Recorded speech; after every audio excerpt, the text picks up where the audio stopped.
Assalamualaikum warahmatullahi wabarakatuh. Perkenalkan, nama saya Muhammad Ilham Hakib dari Prodi S1 Informatika semester 2. Di sini saya akan menjelaskan tentang manajemen file. Pengertian manajemen file.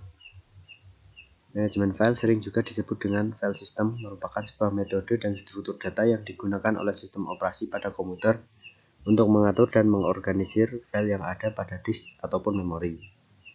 Manajemen file ini sangat penting sekali apalagi bagi sebuah perusahaan karena dalam suatu waktu pasti dibutuhkan sehingga hal tersebut harus dilakukan dengan baik supaya ketika dicari tidak hilang dan mudah ditemukan, dan itulah fungsi manajemen file yang paling penting. Fungsi manajemen file pada sistem operasi.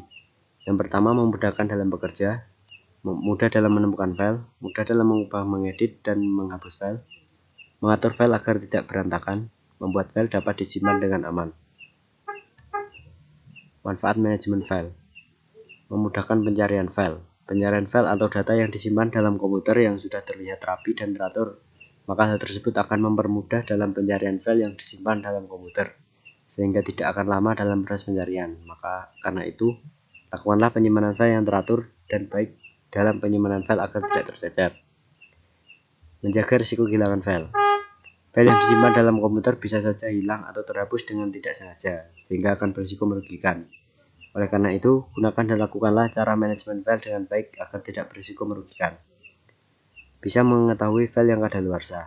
File yang ada dalam komputer bisa saja sudah tidak terpakai dan hanya memenuhi memori yang ada dalam komputer.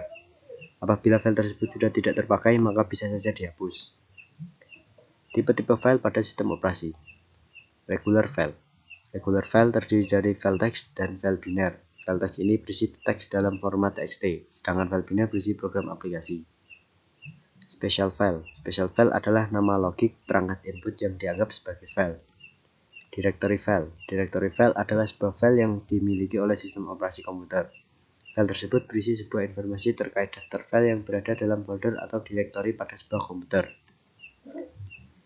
Cara manajemen file yang baik dan efektif. Yang pertama, simpan data di lokasi yang sama. Manajemen file merupakan hal yang paling penting dalam melakukan penyimpanan data atau file yang ada dalam sistem operasi pada komputer. Maka dari itu, dalam menyimpan file, harus disimpan dalam lokasi atau folder yang sama dengan tujuan agar file tersebut tersimpan sama dan tidak tercampur dengan file lainnya. Yang kedua, pisahkan dalam penyimpanan berbagai jenis file. Dalam memanajemen file, penyimpan file juga harus yang sesuai sampai file audio dengan surat di satu lokasi sehingga membuat seseorang menjadi pusing. Maka dari itu, pisahkan dengan baik file yang memiliki format yang berbeda. Gunakan file konversi. Dengan pertumbuhan dan perkembangan bisnis dalam era digital tersebut, file yang disimpan yang sudah memiliki kapasitas yang besar dan tentunya harus menggunakan teknik konversi file yang tepat menggunakan berbagai batch dokumen conversion product. Sekian dari saya. Wassalamualaikum warahmatullahi wabarakatuh.